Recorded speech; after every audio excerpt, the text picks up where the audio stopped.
వాళ్ళే దిగితే అది కూడా అంతే ఒక విధంగా. సరే, హరిహర వీరమల్లు రియల్ పొజిషన్ ఏంటి, రియల్ పొజిషన్ ఏంటి? నిన్న పొద్దున నేను ఈ విషయంలో కొన్ని సందేహాలు ఉన్నాయి, రకరకాల కథనాలు వస్తున్నాయని చెప్పాను. అక్కడి నుంచి నేను కిందకి వెళ్ళేసరికి అప్పటికి ఆయన అడ్వాన్స్ తిరిగి ఇచ్చేశారు, చాలా మంచివాడు, ఇదంతా కూడా ఉంది. మంచివాడే, కానీ ఇంత దూరం అసలు ఎందుకు వచ్చింది కథ? విడుదల కానీ ఈ సినిమాకు ఎవరో కుట్ర చేశారని సినిమా సింగిల్ థియేటర్ల మీద ఆలు లేదు, చూలు లేదు, కొడుకు పేరు సోమలింగం అని, మల్లు లేదు, ఇదేది థ్రిల్లు లేదు, చిల్లు మటుకు చిన్న థియేటర్లు. కానీ ఈ తతంగం అంతా ఎందుకు జరిగింది? కొంచెం ఆలోచించాల్సిన అవసరం ఒకటి ఉంది కదా. ఏ కారణాల వల్ల ఇప్పటికి కూడా వర్మ ఈరోజు పత్రికల్లో అని చూశాను, నేను ఛానల్స్లో కూడా చూసాను, రియల్ పొజిషన్ అంటే తెలీదు. అంటే ఆగిపోయిందా?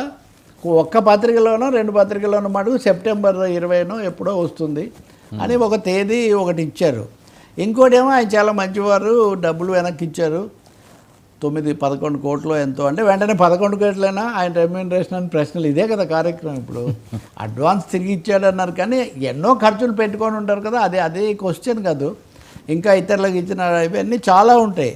కానీ ఇంత బంగ్లింగ్, ఇంత గజిబిజి, ఇంత తికమక మటుకు జరిగి ఉండకూడదు. అది సినిమా పరిశ్రమకైనా పొలిటికల్ పర్సనల్ ఇమేజ్కైనా కానీ ఒక విధంగా. సరే, వాళ్ళ సినిమా కాబట్టి మనకేం సంబంధం లేదు. కానీ ఇక్కడ నేను ఇంకో కామెంట్ విన్నాను, ఏఎం రత్నం ఈ సినిమా వచ్చిన తర్వాత క్రిష్ షాక్కు గురవుతాడని. క్రిష్ అంటే మొదటి దర్శకుడు, తర్వాత జ్యోతి కృష్ణ వచ్చాడు.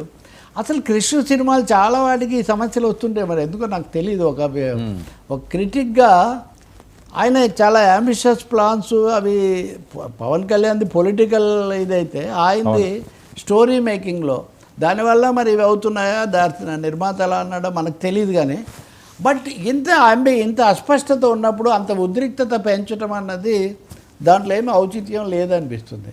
ఇప్పుడు దీనికి ఆపరేషన్ కవరప్ లాగా, దీన్ని కవరప్ చేయడం కోసం 11 కోట్లు తిరిగి ఇవ్వడం, అలాగే వెంటనే ఓజీ ఒరిజినల్ గూండా అనే సెట్స్ పైకి వెళ్ళిపోతుందని ఇదంతా చేస్తున్నారు. ప్రశాంతంగా కొంచెం ప్లాన్డ్గా ప్రజలకు వెళ్తే చాలా మంచిది. అది అభిమానులైనా లేకపోతే సినిమా అభిమానులైనా రాజకీయ అభిమానులైనా, ముఖ్యంగా థియేటర్లు, దాంతో ముడిపడిన సాంకేతిక నిపుణులు, నటీనటులు, ఇది ఒక వ్యవస్థ కదండి, జీవనోపాధికి సంబంధించిన అంశం కూడా. కాబట్టి ఇప్పుడైనా కానీ మీకెందుకు క్లారిటీ, మనకేం క్లారిటీ ఇవ్వక్కర్లేదు. కానీ కన్ఫ్యూజన్ ఇచ్చారు కాబట్టి ఎవరైతే కన్ఫ్యూజ్ చేశారో వాళ్ళే క్లారిటీ ఇవ్వలేదే. అదే నా రియల్ పొజిషన్ ఇప్పటికి కూడా డౌటే. నిర్మాత గారు కానీ దర్శకుడు గారు కానీ అదే వారు వీరేందుకు వీరమల్లుడే ఫలానా కారణం వల్ల ఈ సినిమా ఇలా అయింది. ఒక మాట చెప్తానండి మీకు, ఎన్టీఆర్తో పోలుద్దాం. ఎన్టీఆర్ ముఖ్యమంత్రి, ఈయన ఉప ముఖ్యమంత్రి కదా, బలాబలాలు తేడా ఎట్లా ఉన్నా కానీ. రామారావు గారు రాజకీయాలకు వచ్చి ఓడిపోయాక 4-5 సినిమాలు తీశారండి. అంటే పకడ్బందీగా, ఏది శ్రీనాథ్ కవి సార్వభౌముడు, సామ్రాట్ అశోక, మేజర్ చంద్రకాంత్, ఇంకోటి కూడా ఉంది. ఈ సినిమాలన్నీ కూడా అది బెడిచి కొట్టింది. అది చాలా హడావుడిగా మొదలుపెట్టాడు, అది దాదాపు ఇలాగే తయారైంది.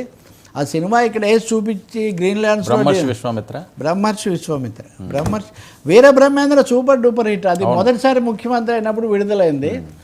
దాంట్లో ఆయన బొమ్మ ఉందని సెన్సార్ వాళ్ళు అభ్యంతరం పెట్టారు. రామారావు ఆ బొమ్మ తీసేయడానికి నిరాకరించాడు. 3 ఏళ్ళు ఫైట్ చేసి దాన్ని విడుదల చేశాడు. అదే ఆయనకి యాడ్ అయింది. కానీ బ్రహ్మర్షి విశ్వామిత్ర మొదలుపెట్టాక హఠాత్తుగా ఎన్నికలు వచ్చాయి, దాంతో ఆపి మళ్ళీ ఎప్పుడో వచ్చాడు. అది చూపించాడు సినిమా పత్రికల వాళ్ళకి. అప్పుడే అర్థమైంది ఇదేం ఆడే సినిమా కాదని. నిజంగా 2 రోజులు ఆడింది. ఇప్పుడు పవన్ కళ్యాణ్ ఇలా చేయడానికి కారణం ఇది తగినంత బిజినెస్ జరగకపోవడం, అది ఇదని ఇదొక రాజకీయ ప్రచారం. అంటే మామూలు ఏ సినిమాకి ఇలాంటి పరిస్థితి లేదు. కాబట్టి ఇప్పటికైనా దీనికి ఒక అర్థవంతమైన వాస్తవికమైన ముగింపు, సినిమా ముగింపు ఎప్పుడు ఇస్తారో. కానీ ఈ రగిలించిన వివాదం అని ఎందుకు అంటున్నామంటే, సినిమా థియేటర్లు, దిల్ రాజు, అల్లు అరవింద్ ఇప్పుడు ఏమన్నారండి, ఈ సినిమా ఆపాలనుకోవడం దుస్సాహసం అన్నారు అల్లు అరవింద్ గారు. ఇప్పుడు ఎవరు ఆపారు? ఎవరిది దుస్సాహసం? ఎవరిది ప్రణాళిక లేకపోవడం? అడగల మీరు చెప్పండి. ఈ ప్రశ్నలు ఉత్పన్నం అవుతాయా కావా? ప్రజా జీవితంలో ఉన్నారు కాబట్టి, ప్రచారం జరిగింది కాబట్టి ఇవన్నీ ఉత్పన్నం అవుతాయి. అది చెప్పారా? పోనీ అది ఎక్కడన్నా ఉందా? అది ఎక్కడ అంటే ఎట్టి పరిస్థితుల్లో నేను రిలీజ్ చేసేస్తాము అని ఏం రత్నం గారు మొన్న ఏదో ఒక ఇంటర్వ్యూలో అన్నట్టుగా అన్నారు. అదే కదా మరి, అంటే అందుకే కదా ఏం రత్నం నష్టం రాకుండా ఉండడానికి ఆ డబ్బులు కొంత తిరిగిచ్చారు అని. అన్నీ కోట్లతోనే ఉండవండి. కోట్లు అనేవి ఒక విధంగా సహాయపడడానికి, ఇంకొక దానికి. దాంతోపాటు సిస్టమ్ ఒకటి ఉంటుంది కదా, అది ఒక క్రమబద్ధమైన ఎదుగుదలకు సంబంధించి ఆ సిస్టమ్ అది చాలా ముఖ్యం. నిన్న కూడా మనం చెప్పాం కదా, ఇప్పుడు జగదేక వీరుడు, అతిలోక సుందరి చివరిలో 4 స్టెప్పులు డబ్బింగ్ ఇట్లాంటివి ఉన్నప్పుడు చిరంజీవికి జ్వరం వచ్చిందట. పర్వాలేదు కొంచెం సమయం తీసుకోండి అంటే, లేదు మొన్న కూడా చెప్తుండే ఆయన, లేదు మీకోసమే కాదు నాకు కూడా అవసరము, ఆ మంచి డేట్ ఫిక్స్ అయినప్పుడు అప్పుడు విడుదల అయితే కదా నా భవిష్యత్తు వీటన్నిటికన్నా, అందుకే జగదేక వీరుడు అవుతాడు. కాబట్టి ఇక్కడ వీరమల్లుడు, ఆయన జగదేక వీరుడు, ఈయనేమో వీరమల్లుడు. సో దీన్ని మూడోది మటుకు చిన్న థియేటర్లకు జరిగినటువంటి ఈ గజిబిజి, వాటి మీద వచ్చిన ఒత్తిడి, దీన్ని అవకాశంగా తీసుకొని అంశాన్ని పరిష్కరిస్తే కొంచెం సార్థకం అవుతుంది సాగినటువంటి సంఘర్షణ. సార్ ప్రతి దాని మీద పెద్ద పెద్ద చర్చలు చేస్తున్న చాలా ఇదేది మీడియా సంస్థలు ఎందుకు ఈ విషయం మీద సమాచారం ఉన్నట్టు చెప్పడానికి ఏముంది? తెలియదు లేదా సమాచారం ఇప్పటికి కూడా? ఇంకా గందరగోళమేనా? తెలియదు. వాళ్ళకే మీడియా ఉంది కదా, పెద్ద సోషల్ మీడియా ఉంది. సార్ కాబట్టి మాట్లాడక తప్పని పరిస్థితి. వీరమల్లు సీక్రెట్ ఏంటి? వీరమల్లు రహస్యం అంటారే, వీరమల్లు రహస్యం ఎక్కడ ఆగింది? సాంకేతిక కారణాల విఎఫ్ఎక్స్ కోసం ఆగిందా? ప్రత్యర్థులు చెప్తున్నట్టుగా ఇంకా దీనికోసం ఆగిందా? వాణిజ్యం కోసం?